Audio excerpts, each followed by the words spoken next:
Hello children, I am Arvind Soni, your English teacher from ABPS Rehla. Today I am going to start second poem from course book Fireworks.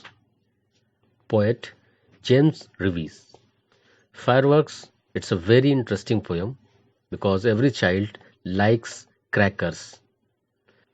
Okay children, before moving ahead, first I am going to show you how interesting is cracker.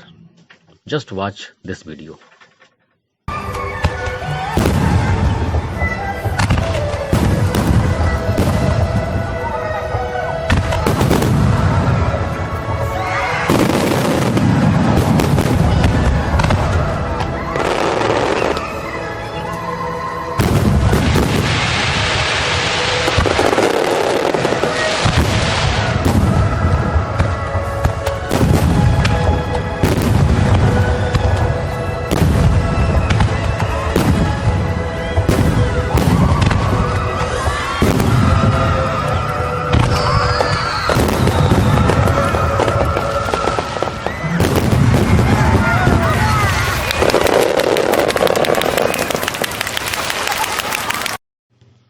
Hope you all have to like this video.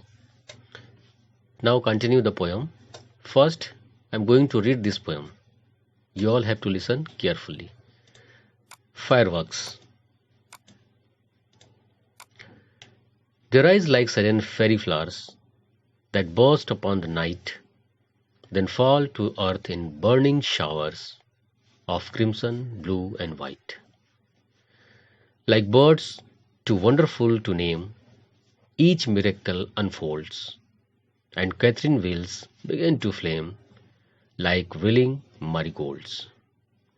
Rockets and Roman candles make an orchard of the sky, where magic trees their petals shakes upon each gazing eye.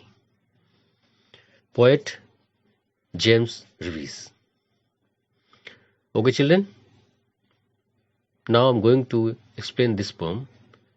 You all have to listen carefully. Here the poet said that they rise like sudden fairy flowers.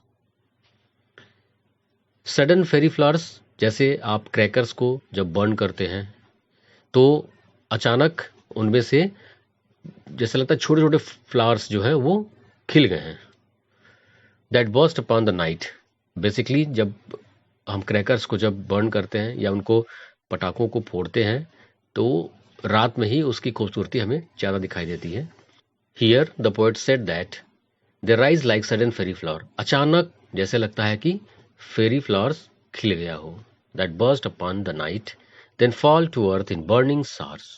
Burning showers जैसे फूल खिलने के बाद फिर नीचे की ओर एक shower की तरह वो जलते हुए बर्निंग शावर की तरह नीचे की ओर गिरते हैं. Of crimson, blue and white. And the color is crimson means red, blue and white. Means there are mixed colored burning showers. Like birds too wonderful to name, each miracle unfold. वो bird मतलब एक कली की समान होते हैं birds और फिर वो ऊपर जाकर के खिल जाते हैं कि just like a flower.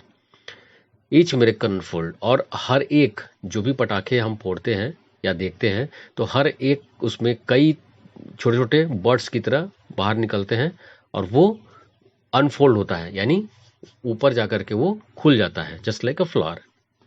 And Catherine wheels begin to flame like whirling marigolds. Catherine wheels ये एक तरह का जिसको हम लोग चरखी बोलते हैं.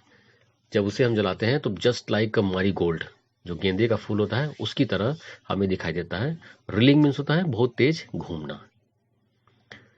Rocket and Roman candles make an orchard of the sky. Rocket जो हम जिसको हम जलाते हैं तो ऊपर जाकर के यानी स्काई में जाकर के वो बर्स्ट होता है, फटता है. एंड रोमन कैंडल्स बेसिकली जो अनार हम यूज करते हैं, अनार बम, उसे रोमन कैंडल बोलते हैं. Make an orchard of the sky जो कि स्काई में एक ऑर्चर्ड. ऑर्चर्ड मीन्स होता है एक बागीचे की तरह शो होता है, दिखाई देता है, बिल्कुल बागीचा बन गया है. Where magic trees their petals shake upon each gazing eyes. Where यानी ऊपर जा करके, अब रॉकेट आपने देखा होगा, रॉकेट जब ऊपर जाता है तो बिल्कुल हल्का सा पतला सा आपको एक रोशनी ऊपर जाती दिखाई देगी, फिर अचानक वो बर्स्ट होता है तो एक ट्री की तरह वो बन जाता है, जैसा कि अभी मैंने वीडियो में दिखाया है। मैजिक ट्रीज देयर पेटल सेक, और ऐसा लगता है कि पेटल जो है उसके हिल रहे हो, जादू से हिल रहे हैं। अचानक एक पेड़ बन गया और उसकी जो पेटल्स है वो हिल रहे हैं। अपॉन ईच गेजिंग आइज, और हम ऊपर की ओर गेजिंग आइज मतलब एक टक देखते रहते हैं, एक के बाद एक मैजिकल ट्रीज है उसको फटते हुए फूटते हुए, और लगता है कि अचानक कहाँ से, मतलब हमारी आंखें पूरी तरह से आसमान पे टिकी होती हैं। Okay children, hope you all have to enjoy this poem. Next class I will solve the exercise of this poem. Till then, keep study. Goodbye.